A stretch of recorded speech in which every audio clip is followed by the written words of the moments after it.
right, welcome back. It's so Rapid Dawn right here on Rapid TV channel 176, and you just finished watching Eastern Circle all the way from Mumahia there, and they're talking about traditional things. It's like this business is booming. I need to, I need to ask Adezi and Aja. Maybe they can give me small connects on how I can start my own spiritual business, or rather, spiritual calling. All right, this is my most favorite part of the show, which is 9 o'clock, where we get to have a conversation. And I always love that part. Like I told you, today is about feeling good. I don't want to saddle you with a burden of thinking about Nigeria's many problems. No, we have several days to think about that, but let's take out today. 25 of October is International Artist Day. That's on Friday. And yesterday we talked about, we had a guest regarding to, artists and all. Today we're having another guest in the studio who, okay, I don't want to describe him in the way I want to describe him now, but I just want to say he's also a creative. He's an author of so many amazing works, and he's in the studio with us to talk about the International Artist Day, and of course, talking about creativity, talk about where we are. I mean, look at the support we have for writers, and then we'll talk a bit about his work. And there's a poem here that he might likely tell me which one is his favorite and which one he wrote for me. So myself and Ugo are here in the studio, and we'd like to welcome Ukan in our midst. Good to have you. It's good to be here today. Relax. Okay, so let's start with writers. We've had several writers in Nigeria over the years. We've had several writers, but do you think that our writers are still enjoying support? It's not like before, because when I grew up without social media, so it was all about books. We explored the world through our books, going to the library, getting books to read. Grew up reading Pacesetters and Blyton, Famous Five, and the rest of them. That's the way we reached out to the world. So it was easier for writers back then, because no matter what you write, people are gonna buy it, because people wanna get to know what you're talking about, get to know your experiences. You've done a lot of research for your books and all that. But now you have social media, so it's difficult to get people to actually read a book. Isn't it supposed to be easier, especially with ebooks? People can access these things online, and they are on their phones or on their pads. Human beings are more visual. People like to watch things. They don't like to read anymore. They rather watch a show, a series, or a movie, or a skit, or scan through TikTok the entire day than sit down to actually read a book. So it's a culture that we need to teach our children all over again. That's why I actually got into writing more seriously than I used to a long time ago. Yeah.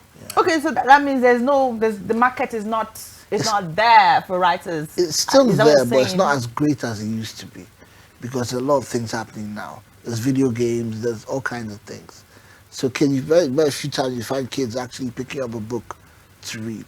They'd rather be playing with their phones. So who do we blame for this? Parents, or caregivers, or who do we blame for? Times have just changed. Times have changed. That's the truth. So should we allow the time these changes? No, we need to bring the culture back. That's why more people who have the talent to write, and parents actually get more books for their kids. We need to reintroduce that culture. Don't let your children use smartphones till maybe they get to an older age. Let them experience the world through books. Because it's easier to monitor the kind of books you give your kids. But if you give them a cell phone, they can be anywhere in the world in 5 minutes. But you still have to monitor when you give your kids. Yeah, but if you've read this book, for example, now you can go through it in 10, 15 minutes. You can hand it over to your kid. But you can't hand over the cell phone without supervision. That's the difference. Yeah. Okay, so let's now talk about you as a person. Aside from the fact that some might want to say, okay, is it because of multiple streams of income that made you start writing? Or is it just the love for, I love writing. Is the passion. Yeah. For me, I grew up reading.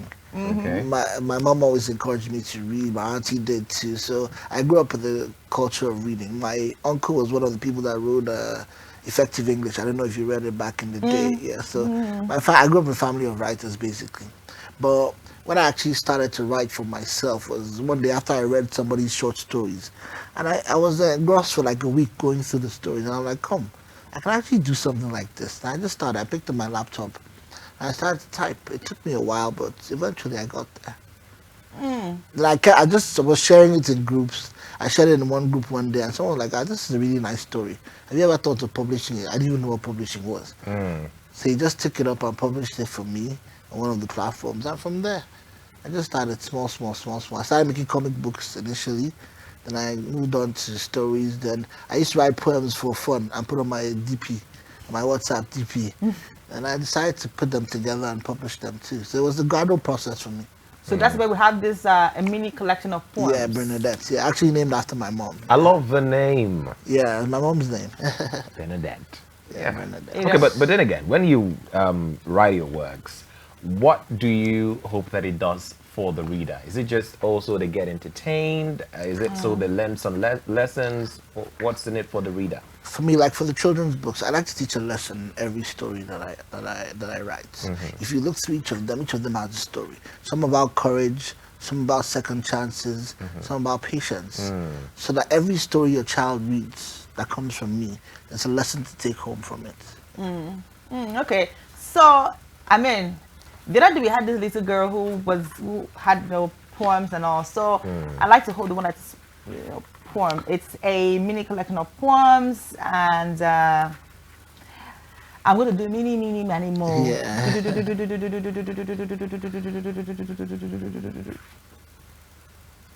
Which one did you pick? Okay, so my magic Shuffle. shuffle caught me between Solitude of One Wow, I love that. I've heard about Audience of One. Yeah. and then Whispering Winds. Go for Solitude of One. Okay, Let's see how that sounds. sit back Let and me relax. read it. Let me read it for you. He wants to serenade you. Come on, come Serenade on. me with bouquet And of cash. money. And cash.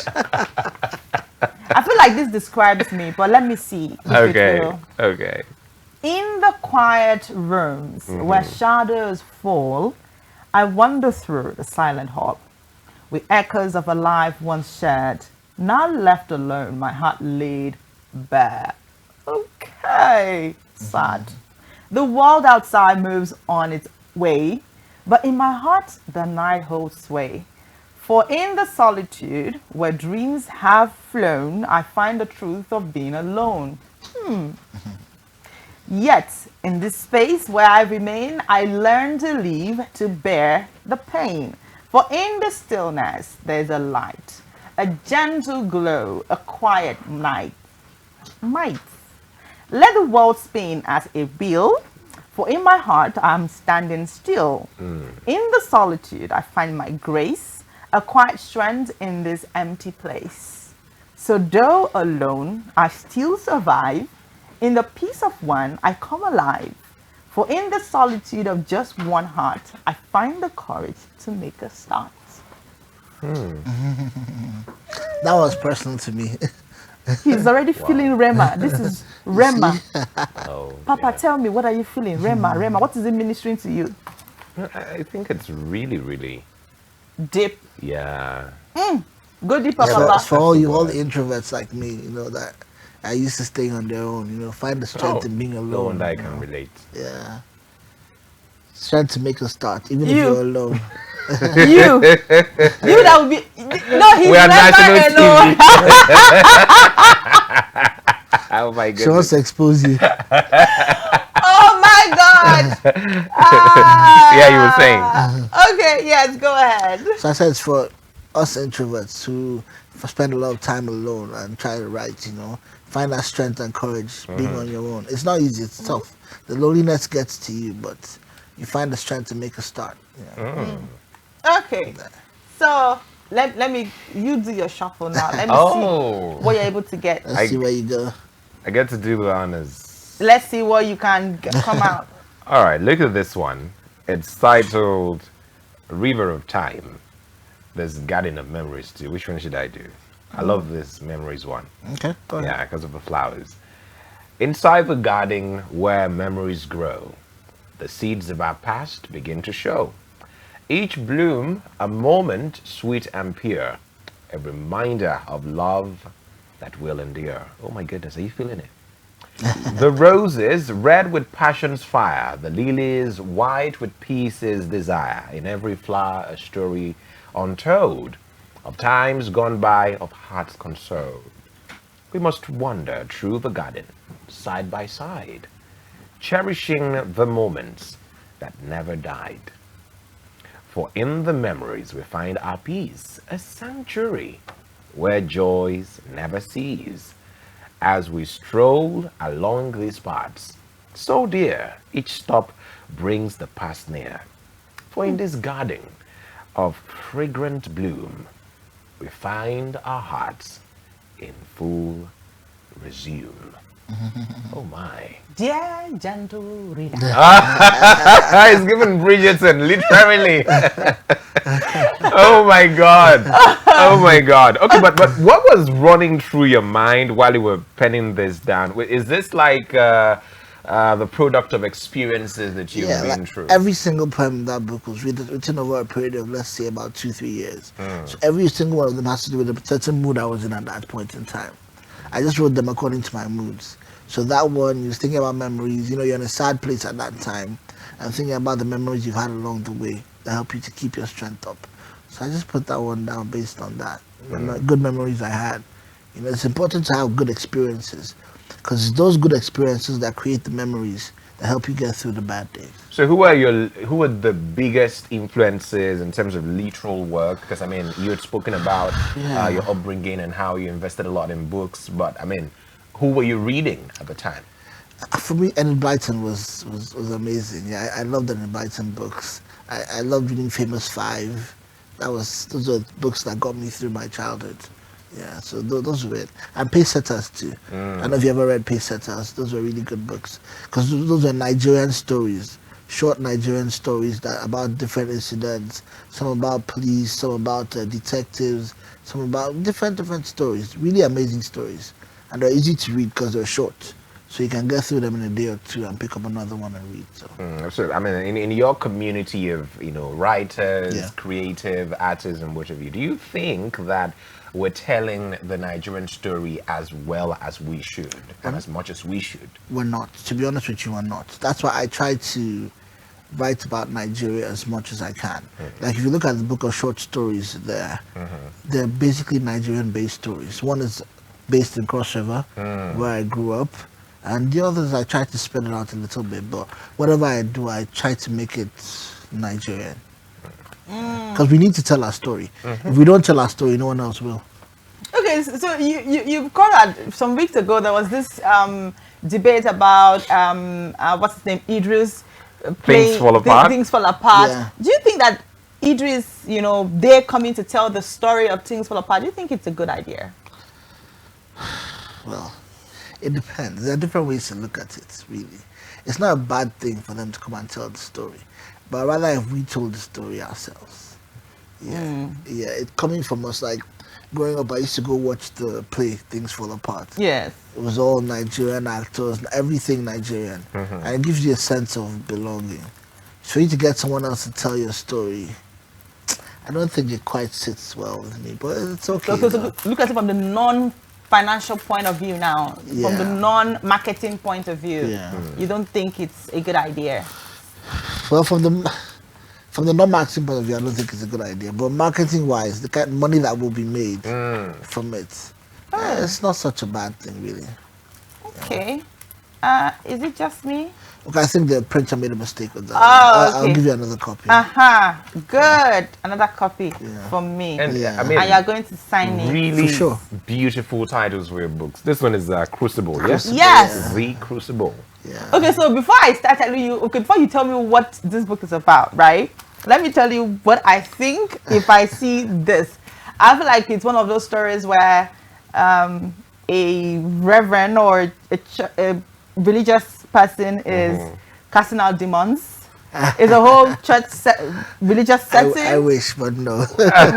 You only saying that because there's a Yeah, picture of a yeah, reverend yeah, yeah, on yeah. the front page. I mean, come on, you watch all these deliverance Yeah, foreign yeah, movies yeah, where they are yeah. casting out some ugly looking demons Yeah. from the person. What do they call it again? Like for example, now we have this exorcism. Exorcism. Yeah. So when I see Crucible, I just remember that. I don't like to play with exorcism. But this story, there was one girl way back that I was trying to ask her way back. So she invited me to church. So I Okay. now followed her to church. And in the middle of the service, they were start casting out demons, bringing out people to cast out demons. Ooh. And that afternoon, I had gone out with my friends and we were out about the town a little bit. So I was not feeling very spiritual. So I said, if I don't leave this place now, they cast these demons out. What might I tell you? So I try not to play towards that. Okay, so I mean, but I have like a pretty good guess. okay, Good. guys. And so I hope you've not read it behind. no, I have not. So this is apparently a story about. It's about a minister Okay. and a church. Probably a minister who makes. It's in church money. Okay, maybe that happens, but you know, the minister makes everything that happens in the church about him. Sort of. Okay, enough guessing. Am I right Tell or us. So you're both right on the minister part of it because that was pretty obvious. Yeah. Okay. The picture, but the actual story is about a priest who someone comes to confess one day to a series of murders. Woo! He's Looks now- interesting. Oh my now God, that caught- sounds like a Netflix series. Yeah, he's now caught in a dilemma because of the confessional. You're not allowed to tell. Yeah. people, it's a seal, confessional seal. It's a sacred thing. So he knows he can't tell anybody, but he wants to solve the problem. So he's caught in between being a vigilante and being a priest. So he goes out in the streets trying to find the murderer. That kind of story. So that's where it goes from there. Okay, so it A reminds priest me of superhero, the kind of. it reminds me of the Menendez story. The two brothers. Yeah, those two brothers. They killed Yeah, their their parents, yeah. and then one of them couldn't hold. He had to go tell his therapist, and exactly. then now trying to tell the can. Okay. So in this case, the priest turns vigilante, gets his Ah. bike, goes into town, and tries to solve a few murders and crimes.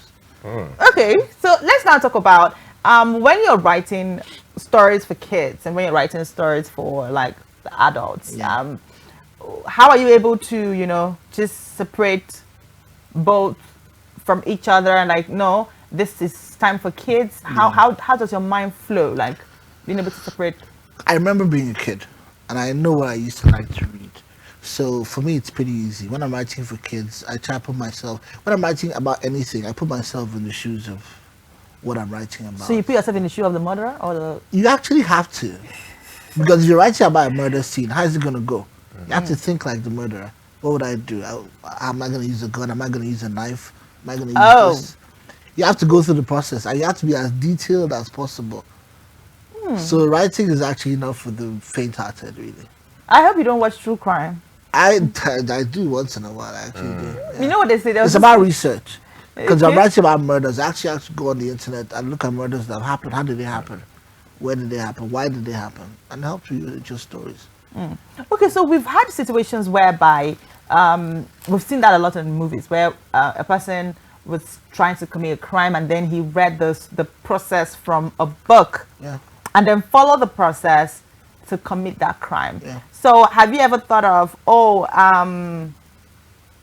I hope my book I don't have a story that a person would Inspire have someone to, do, yeah. a person would have to use to commit a crime.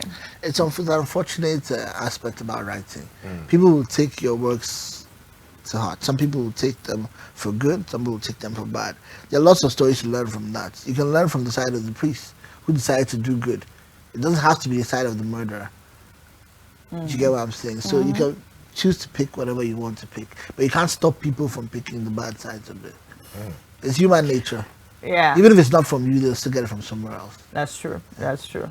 I think, the children. Oh yes, this one is the Autumn Sound of Courage, and this one talks about the winter song of Second Chances. That was What that- the weather seasons in the title, winter, autumn. Yeah. I like the seasons really. So I like the names. They're a bit catchy. Ah, This is actually my favorite. Yeah. Why? wow.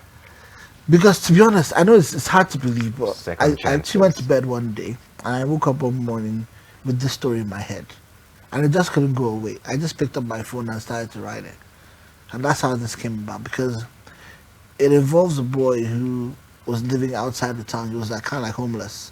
So he went into the town one day and took things that didn't belong to him. So they raised the mob, you know how it is now, let's go find the thief and all that. But a little boy in the crowd now said, why don't we find out why he did what he did? You know, give him a chance. So they put a microphone up in the town and announced that, "Look, come out, tell us why." And he did. That he was alone. You can see that part there. He was alone, no one to take care of him. That's why he was doing what he was doing. So they gave him a second chance. The priest in the town gave him a place to stay, and he became an altar boy working for the church and earning a living. So he was given a second chance. So sometimes in life, even if someone does you wrong, you need to find out where the person is coming from, why they did what they did. This Nigerian mentality of when someone comes to crime, you start taking off their clothes, beating them. Sometimes it's unnecessary. Find out, have a conversation with them. Why are you doing what you're doing? Is this before or after you change it for them? Don't change it at all. Don't change it at all. Okay, Change the life. but in the reality, Yeah. someone steals, for example, and you say, "Oh, it's because life is hard, or because things are hard. That's why I did what I did." But isn't things hard for all of us? It is, but some people have different coping mechanisms. Your hard might not be my hard. Your hard might be you need to buy that new Gucci bag. Mine might be I haven't eaten all day. So you can solve my problem even if things are hard for you. Just the same way someone else who's wealthier than you can get you that Gucci bag without batting an eyelid. So if we all went out of our way to help each other in whatever capacity we can, we're changing the world one day at a time. Okay. Do you have any? I mean, had fun. Yes. Okay. So I would suggest if you want to put yourself in a deep reflection of things, be it happiness, sadness. I feel like this one has everything, everything, yeah. together. You want to feel happy, you want to feel sad, you want to get confused, you want to clear your confusion. I think to like feel love. you want to feel love. Oh, I see someone here, a shelter of love. If you buy a card, you want to address it to your loved one. Pick up a poem and scribble it down on the card and send it to her. That's what this is about. I pick my pen from the basket of love to write you this letter. Ditto. I think you should read one for us himself. Okay, let me pick one. No, not love. Don't read love for us. Through the storm, path of What about resilience. dreams? Okay, you picked that one Through for the me. storm. I should read that one. Yes. Okay. Through the tempest, where fears take hold, we find courage, brave and bold. In the storm, where winds may wail, our hearts grow strong, we will not fail. The thunder roars, the lightning strikes, yet within us a fire ignites, a strength that guides through troubled times and helps us rise beyond the climbs. We stand firm in the face of the storm, with hearts united, staying warm. For in the struggle we find our might, and rise above into the lights. When the storm subsides and peace returns, our spirits will shine with lessons learned. For in the fury where fear was born, we found our strength and our hearts adorned. Wow. Yeah. Wow. Obrigado, obrigado, obrigado. Wow. Okay. So all of them have a lesson. That's talking about strength. Ukan, are you telling me that I will not take this and go to my house? Of course you will now. Okay. Thank God he's on national You television. patronize a young writer. Thank God he's talking for public. Oh. Whatever he said in the public cannot be denied. Can't take it back. Can't take it back. You can't take it back now. Eh? All right. We've had a great conversation with Ukan Idagbo. Yes. And it's been a great time talking about writing, writers, the future, what we stand to lose by not paying attention to our writers and what we stand to gain if we put more more attention when it comes to writing. A lot of people don't write these days, but there's this popular saying that if you want to hide something from a Nigerian or a black man, just put it in a book. Yeah. Yeah, and it feels like over and over again. That's true. Yeah, but when we have things like this, what will you hide inside that we will not see?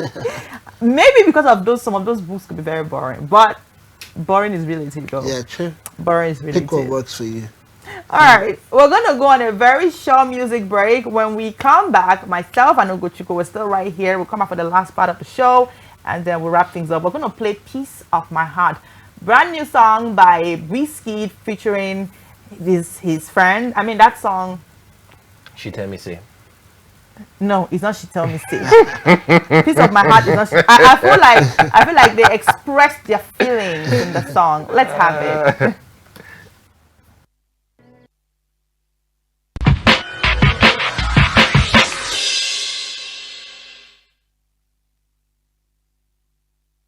Okay, and that's the much we can take on the show this morning. It has been a great time from 7 up until now. We've had a good ride. Hope we've done a good job in keeping you positive today. And even tomorrow as well. We'll also try as much as possible to keep you positive and safe away from every form of negativity. And even as we've done our part, make sure that you progress with your day. You get to keep up a positive outlook. There are so many negative stories out there. So try as much as possible to edify yourself, to keep your mind clean so that you don't get to, because the more you listen to bad stories, the more it affects you mentally, emotionally, and of course, psychologically. Of course. So it's our duty to make sure you feel good every time you get to watch Rapid Dawn. My name is Cynthia. Well, of course, Ugochukwu, we are finished for today. Oh yes, we have. We'll be back again tomorrow.